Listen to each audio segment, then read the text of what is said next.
दोस्तों सुप्रभात। हमारे चैनल नोबल नेचर आरएस पर आपका एक बार फिर हार्दिक स्वागत और अभिनंदन अभिव्यक्त किया जाता है।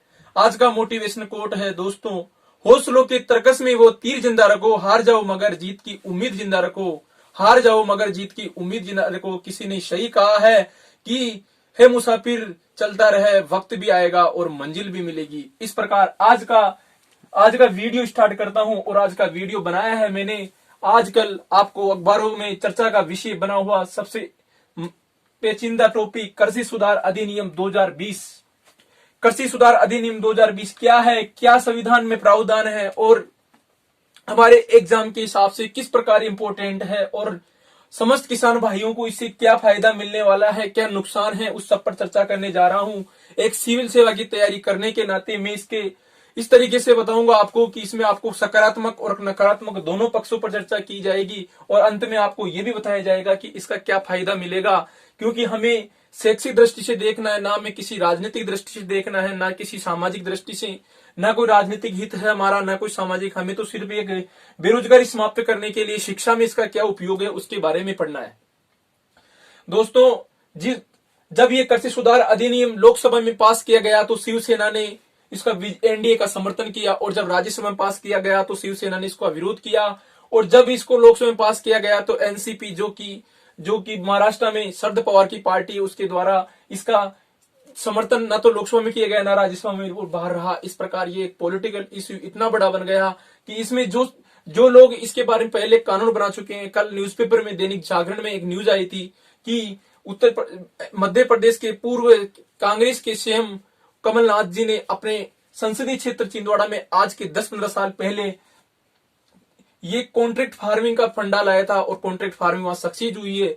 फिर भी आज वही कमलनाथ सरकार और कमलनाथ जी के द्वारा या फिर कांग्रेस के द्वारा इसका भारी विरोध किया जा रहा है। ये तो एक समय की मांग है दोस्तों। जिस प्रकार 1991 हमारा जो विदेशी मुद्रा भंडार था वो गिरकर बिल्कुल 7 दिन का रह गया था। उस वक्त उस तत्कालीन विदेश मंत्री मनमोहन सिंह जी और नरसिम्हा राव गवर्नमेंट के द्वारा हमारे देश में एलपीजी सुधार लाए गए, यानी लिबरलिज्म, प्राइवेटेशन और ग्लोबलाइजेशन जो सुधार लाए। उनके बाद में उस समय तो इनका घोर विरोध किया गया तत्कालीन विपक्षी पार्टियों ने, लेकिन आज हम उसका प्रभाव देख रहे हैं कि हमारे देश दुनिया का सबसे बड़ा इन्वेस्टर बन रहा है। हमारा देश make in India, made in India जैसी पॉलिसियों का समर्थक बन रहा है। इन सबको ध्यान में रखते हुए, मद्देनजर रखते हुए हमारे जब 2014 में प्रधानमंत्री नरेंद्र मोदी जी बनकर आते हैं तो वो एक घोषणा करते हैं 2016 में एक रायबरेली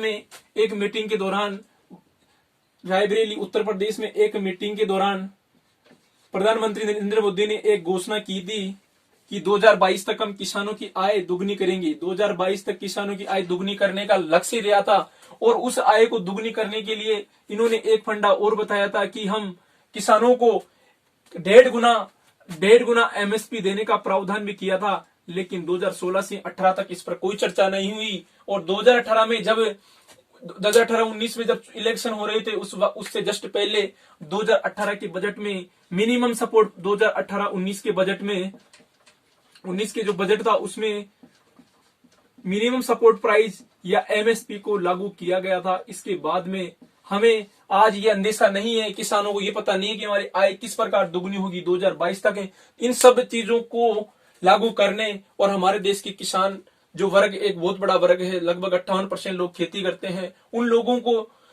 को फायदा और उन लोगों की आय को बढ़ाने के लिए या फिर उनके जो कृषि में सुधार करने के लिए जो कमियां थी उनको पूरा करने के लिए कृषि सुधार संशोधन अधिनियम 2020 लाया गया और इस अधिनियम के द्वारा तीन कानून पास किए गए और इन कानूनों को सबसे पहले हमारे राष्ट्रपति के द्वारा एक अध्यादेश लाया गया और वह अध्यादेश था 5 जून 2020 कृषि सुधार अध्यादेश लाया गया 5 जून 2020 को राष्ट्रपति के द्वारा। और यह अध्यादेश तब लाया जाता है जब संसद का कोई सत्र नहीं चल रहा हो। इसका उल्लेख हमारे संविधान के अध्यादेश का उल्लेख हमारे संविधान के जो अनुच्छेद आर्टिकल 123 में है, जिसमें राष्ट्रपति जारी करता है, आर्टिकल 1 to 3 में है और ये राष्ट्रपति जारी करता है। 5 जून 2020 को ये अध्यादेश जारी किया गया कृषि सुधार अधिनियम 2020 वाला। और जब मॉनसून कालीन सत्र चल रहा था सितंबर अक्टूबर के माह में, उस वक्त 20 पहले लोकसभा में पास करवाया गया लोकसभा में भारी बहुमत से पास होने के बाद 20 सितंबर 2020 को इसे राज्यसभा से पास करवाया गया और राज्यसभा से जब पास हो गया तो राष्ट्रपति के हस्ताक्षर के बाद आज ये कृषि सुधार अधिनियम 2020 पहले ये बिल था और फिर एक्ट बन चुका है दोस्तों। अब इसमें किस प्रकार हमारी गवर्नमेंट ने, हमारी संसद ने किस प्रकार इस पर बिल बनाया है, इसका हमारे संविधान में क्या उल्लेख है, क्या विषय वस्तु दी गई है दोस्तों। हमारी संसद उस पर कभी भी कानून नहीं बनाएगी जो हमारे फंडामेंटल राइट यानी कि मौलिक अधिकार अनुच्छेद 13 के तहत मौलिक अधिकारों का उल्लंघन करने वाला कोई भी कानून हमारी संसद नहीं बना सकती। तो ये तो पक्का है कि ये जो सुधार अधिनियम किया गया है इसमें कहीं भी हमारे फंडामेंटल राइट यानी कि मौलिक अधिकारों का उल्लंघन नहीं किया गया है। अगर ऐसा होता तो कोर्ट तत्कालीन समय जिस प्रकार 99वां संविधान संशोधन अधिनियम 2014 हमारी कोर्ट ने अपने हिसाब से निरस्त कर दिया, ठीक उसी प्रकार इसको निरस्त कर देती। तो इसमें ऐसा कोई नहीं है जिससे हमारे किसान भाइयों की जो फंडामेंटल राइट मौलिक अधिकार उनका उल्लंघन हो। इसके अलावा हमारा एक और संसदीय कानून बनाने का एक और लिमिटेशन होती है, वो होती है बेसिक स्ट्रक्चर। और बेसिक स्ट्रक्चर जो फंडा है वो आया था केशवानंद भारती केस 1973 में हुआ था और इसमें यह बताया गया था कि संविधान का जो बेसिक स्ट्रक्चर है उसमें कभी भी संशोधन नहीं किया जा सकता। तो बेसिक स्ट्रक्चर का भी कोई फंडा नहीं है, इसलिए इस अधिनियम को हमारी कोर्ट कभी भी निरस्त नहीं कर सकती। इसके अलावा इसमें एक और चीज है, वो है स्टेट लेजिस्लेटिव पावर यानी राज्य की विधायिक शक्तियां। राज्य किस प्रकार कौन सी चीजों पर कानून बनाता है, वो स्टेट विधायिक शक्तियां जो अनुच्छेद 246 और 254 में दी गई है। 246 में अगर सेंटर और स्टेट के बीच में विवाद हो जाता है, तो 254 आर्टिकल के तहत इसमें सेंटर का जो लेजिस्लेटिव जो कानून होता है उसी को माना जाता है। इसलिए दोस्तों कुछ लोग ये सोच रहे हैं कि राज्यों के द्वारा इसको निरस्त कर दिया जाएगा।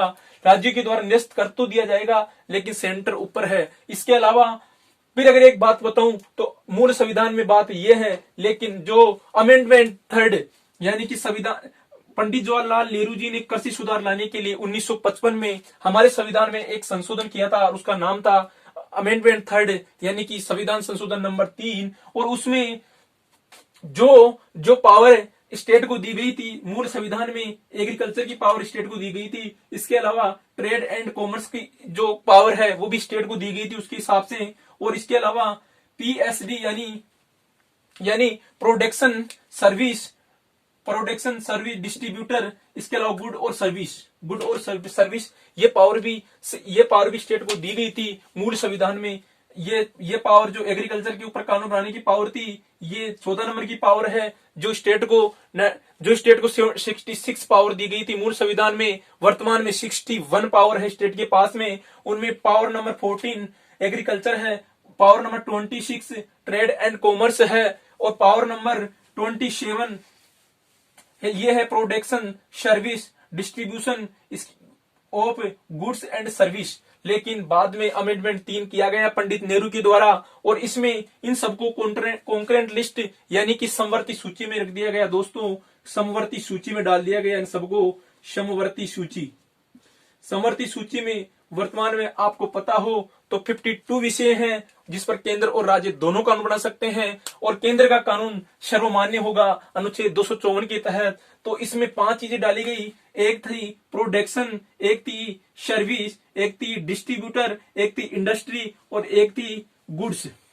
इन सब चीजों को इसमें कॉन्क्रीट लिस्ट में डाल दिया गया और कॉन्क्रीट लिस्ट के तहत ही जो ये कहीं न कहीं कृषि सुधार अधिनियम पास हुआ है, ये कॉन्क्रीट लिस्ट का ही एक भाग है, समवर्ती सूची का ही एक भाग है। इस पर सेंटर ने जो कानून बनाया है वो सभी राज्यों को मानना होगा, चाहे देर से माने चाहे दुरुस्त से माने।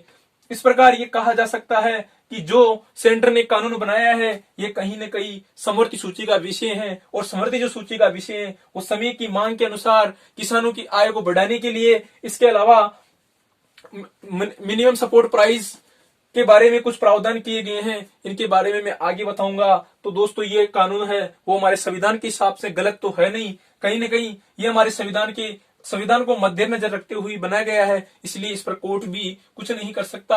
और आपको पता हो तो किसानों के साथ में सिर्फ किसान नेता और पॉलिटिकल पार्टीज के अलावा कोई वकील अब तक नहीं आया, क्योंकि ये ये कानून पहले से ही सोची समझी रणनीति के तहत बनाया गया है और संविधान में कहीं न कहीं इसका उल्लेख है, तभी इसको बनाया है। इसके बाद में बात करूं मुख्य टॉपिक ये है कि इसमें क्या क्या किया गया है। इसमें मुख्य रूप से 3 सुधार किए गए हैं। इसमें पहला सुधार है इसमें फार्म प्रोडक्शन, इसके अलावा ट्रेड एंड कॉमर्स के ऊपर चर्चा की गई है। इसके अलावा प्रमोट एंड फैसिलिटीज के लिए भी चर्चा की गई है। और इसमें जो पहला नंबर का फार्मर प्रोडक्ट्स का मतलब है किसानों का जो उत्पाद है उसकी गारंटी, उसको बेचने की गारंटी, उसको खरीदने की गारंटी। इसके अलावा ट्रेड एंड कॉमर्स, जो उत्पाद बनाएगा किसान उसका ट्रेड यानी व्यापार और कॉमर्स यानी उसकी वाणिज्यिक करने के लिए। इसके अलावा प्रमोट एंड फैसिलिटीज, उस उत्पाद को कैसे प्रमोट किया जाए और किस प्रकार से उस उत्पाद में फैसिलिटीज डाली जाए जिससे किसान की आय 2022 तक दुगनी हो सके, इसलिए बिल आया। और इस बिल में जो पहला प्रावधान है वो है दोस्तों ट्रेड जो एरिया है उसको आउटसाइड करना यानी बाहर करना। कहां से? एपीएमसी एक्ट से। एपीएमसी एक्ट वह एक्ट है जो कि एग्रीकल्चर प्रमोट मार्केट कमेटी 2003, ये एपीएमसी एक्ट 2003 में तत्कालीन अटल बिहारी वाजपेयी सरकार के द्वारा लाया गया था। और उसके बाद में कई राज्यों ने इसको मानने से मना भी कर दिया। जिसे 2006 में बिहार राज्य ने इसको समाप्त कर दिया, क्योंकि एपीएमसी जो मंडियां हैं वो कुछ सीमित मंडियां हैं और कुछ सीमित मंडियों में ही लोग जाते हैं और वहां पर जो एग्रीकल्चर मार्केटर या फिर एग्रीकल्चर एजेंट होते हैं उनके द्वारा अपनी फसल बेचकर आ जाते हैं। इसलिए ये कहा जा सकता है कि जो एपीएमसी एक्ट 2003 था, इस एपीएमसी एक्ट में कहीं न कहीं कमियां थी और इसकी कमियां हमें दिखाई देती है पृष्ठभूमि में। मैं एक किसान होने के नाते कह सकता हूं कि जो एपीएमसी एक्ट के तहत जो मंडियां हैं उन मंडियों में जो फसल बेचने जाता है वो कुछ चंद मात्र लोग जाते हैं या 5% लोग ही जा पाते हैं। 95% लोगों को इसकी बेगार, क्योंकि इसमें एक बेगार होती है, जैसे कोई कहीं पर भी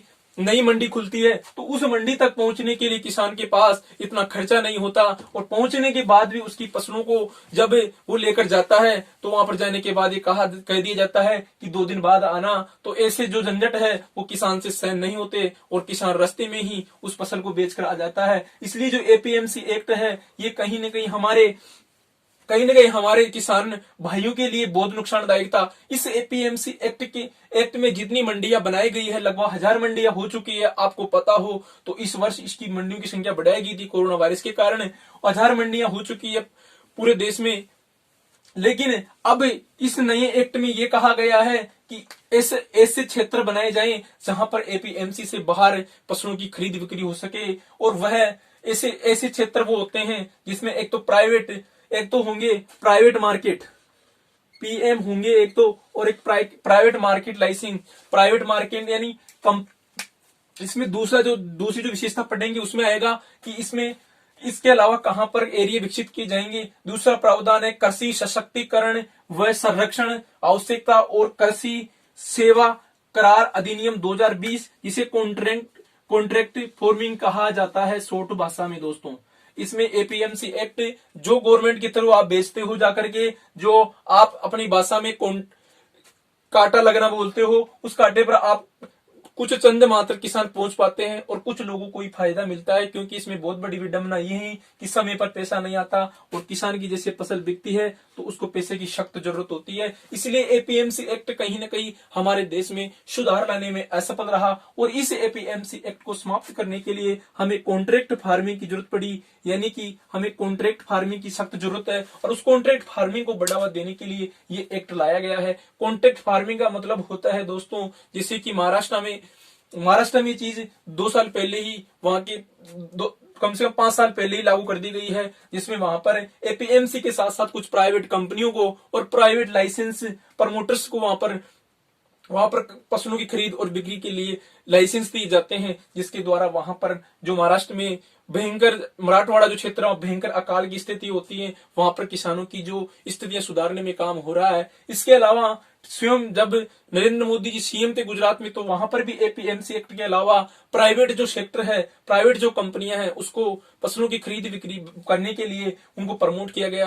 दोस्तों आपने देखा होगा जब आप जयपुर या दिल्ली जैसे शहर में रहते हो तो वहां पर ओला और उबर की जो या फिर फ्लिपकार्ट की जो सुविधा सुविधा है, फ्लिपकार्ट की सुविधा एक अच्छा उदाहरण मान सकते हो। फ्लिपकार्ट पर आप किसी भी प्रकार का, किसी भी देश का कोई भी प्रोडक्ट खरीद सकते हो और अपने घर पर मंगवा सकते हो। तो उसमें आपको आपको खरीदने में भी फायदा होता है और आपको बेचने में भी फायदा होता है, जैसे ओलेक्स है, ऐसी चीजों पर। ठीक उसी प्रकार जो कॉन्ट्रैक्ट खेती है, इसमें ऐसा ही किया जाएगा कि किसान का उत्पाद एपीएमसी में बेचना जरूरी नहीं होगा। एपीएमसी के अलावा कुछ ऐसे ट्रेड एरिया विकसित किए जाएंगे जिनमें आपको फ्लिपकार्ट, अमेजन जैसी सुविधाएं मिलेगी और वहां पर आप अपनी एपीएमसी के बाहर की रेट देख सकते हो। आप दूसरे राज्य की एपीएमसी, दूसरे राज्य की मंडियों का भाव देख सकते हो और किसी भी मंडी में अपने घर बैठे हुए जिस प्रकार अमेजन और फ्लिपकार्ट से आप प्रोडक्ट मंगवाते हो, ठीक उसी प्रकार आप एग्रीकल्चर प्रोडक्ट विकसित करके अपने घर पर एग्रीकल्चर प्रोडक्ट बना करके, जैसे कि डेयरी प्रोडक्ट बनाओ, आप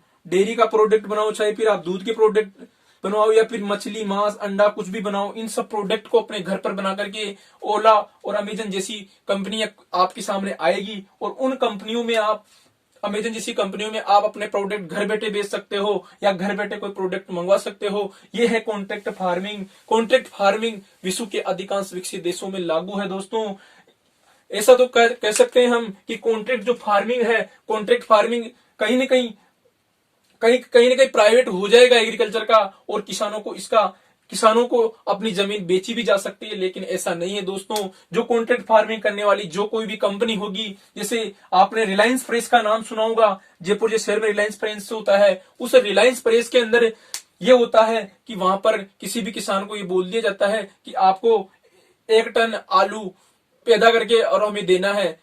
उसकी क्वालिटी समय समय पर खुद वो कंपनी वाले चेक करने आते हैं। और उसमें एक और कॉन्ट्रैक्ट होता है, इसमें स्पष्ट कहा गया है कि किसान और दो लोगों के बीच एग्रीमेंट होगा, किसान और स्पॉन्सर कॉन्ट्रैक्ट करने वाला होगा और किसान खुद की जिसकी जमीन होगी वह होगा। दोनों के बीच एक कॉन्ट्रैक्ट होगा, एक मतलब समझौता होगा। उस समझौता का अधिकतम अवधि 5 वर्ष की होगी। अगर इसके अंतर्गत किसान को अगर कोई आवश्यक जनहानि होती है या फिर किसान किसी कारणवश या किसी प्राकृतिक आपदा की वजह से इस कॉन्ट्रैक्ट को नहीं निभा पाता है, तो इसमें किसान स्पॉन्सर के खिलाफ, इसमें एक सबसे बड़ी चीज ये है कि अगर इसमें कोई शिकायत होती है किसान की, तो वह सीधा एसडीएम कार्यालय या फिर डीएम कार्यालय यानी कि डिस्ट्रिक्ट मजिस्ट्रेट या फिर एसडीएम सब डिविजनल मजिस्ट्रेट के पास जा सकता है और इनके द्वारा ही इस किसान की समस्याओं का समाधान किया जाएगा। इसमें कोई सिविल न्यायालय या किसी भी सुप्रीम कोर्ट या हाई कोर्ट के पास जाने की जरूरत नहीं है और इनके पास भी सिर्फ 30 दिन के अंदर अंदर उस किसान की समस्या सुनने का अधिकार दिया गया है। इसलिए हम कह सकते हैं जो कॉन्ट्रैक्ट फार्मिंग है ये कहीं ना कहीं हमारे लिए लाभदायक सिद्ध होगी। इसके अलावा इसमें और भी फायदे हैं। इसमें कुछ किसानों के नेता भी बन सकते हैं, कुछ गांव के लोग मिलकर के एक किसान संगठन बना सकते हैं और वह संगठन भी डायरेक्ट किसान संगठन का जो नेता होता है उसको एग्रीगेटर बोला जाता है और उसके द्वारा भी स्पॉन्सर के माध्यम से सीधा समझौता किया जा सकता है दोस्तों। और ये समझौता अधिकतम 5 वर्ष का होता है। अगर किसान और स्पॉन्सर के बीच कोई विवाद होता है तो उसका सारा जो न्यायिक खर्चा होता है वो स्पॉन्सर को देना होगा और स्पॉन्सर पर पेनल्टी भी लगाई जा सकती है। किसान को दुगना पैसा भी दिया जा सकता है स्पॉन्सर से। लेकिन अगर इसमें किसान गुनाहगार भी होता है तो भी किसान को इसमें पेनल्टी देने की जरूरत नहीं है, उसको सिर्फ इतनी सी राशि लौटानी होगी जो उसने स्पॉन्सर से पहले ली है। इसके अलावा इसमें जो कॉन्ट्रैक्ट खेती है इसमें वो भी फायदा होगा कि इसमें जो जिस खेती की जिसकी डिमांड होगी मार्केट में वही किसान को करने के लिए कहा जाएगा, चाहे कोई सी भी कंपनी आए, भारतीय आए चाहे विदेशी आए। इसके अलावा दोस्तों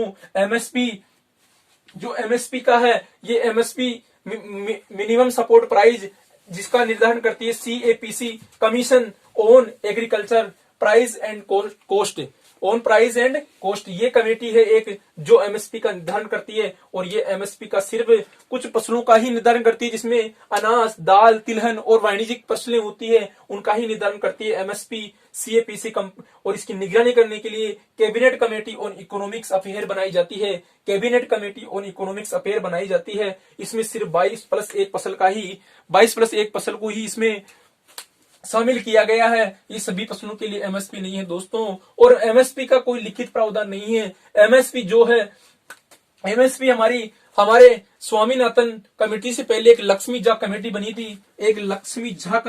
थी। 1964 के आसपास लक्ष्मी झा कमेटी और इस कमेटी की सिफारिश पर गेहूं के लिए सर्वप्रथम एमएसपी लागू किया गया 1966 में, जब लाल बहादुर शास्त्री गवर्नमेंट थी उस समय, क्योंकि भारत में 1966 में बहुत भयंकर अकाल पड़ा था और उसके बाद में अनाज का संकट पैदा हुआ था, इसलिए एमएसपी इस पर लाया गया। और जब से ग्रीन रिवॉल्यूशन जिसके भारत में जो प्रवर्तक है वो एमएस स्वामीनाथन है, और विश्व स्तर पर ग्रीन रिवॉल्यूशन लाए थे नॉर्मन बोरलॉग, जिन्होंने मेक्सिको में इसका वो किया था। इसके बाद में जब से ग्रीन रिवॉल्यूशन आया है, भारत में अनाज और चावल का प्रोडक्शन बढ़ा है, वीट और राइस का, और इस प्रोडक्शन बढ़ने के बाद में पंजाब और हरियाणा किसान कुछ एक्स्ट्रा आमदनी कमाने में सफल रहे। इसीलिए आज अगर आपको दिखे अखबारों में आए दिन हरियाणा और पंजाब के किसान जो दिल्ली बॉर्डर पर जाकर के धरना प्रदर्शन कर रहे हैं, वही आपके लिए वही सबसे आगे आ रहे हैं। इसके अलावा इसका लास्ट जो अधिनियम है वो आवश्यक वस्तु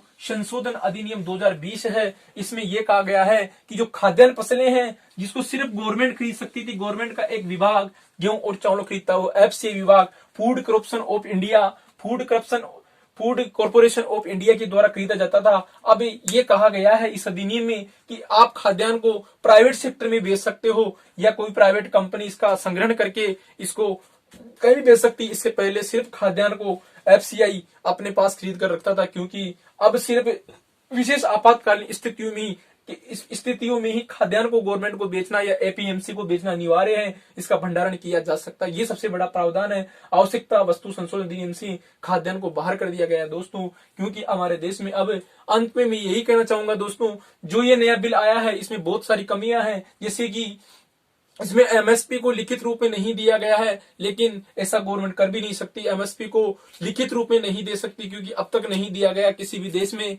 लेकिन फिर भी हो सकता है आने वाले प्रोटेस्टों को देखते हुए गवर्नमेंट इसको लिखित रूप में दे दे। और इसमें सबसे बड़ी चीज ये है, एक तो ए1 जो एग्रीकल्चर में खर्च होता है उसको प्लस 1.5 गुना मांग रहे हैं एमएसपी, और एक होता है C2 एमएसपी प्लस 1/2।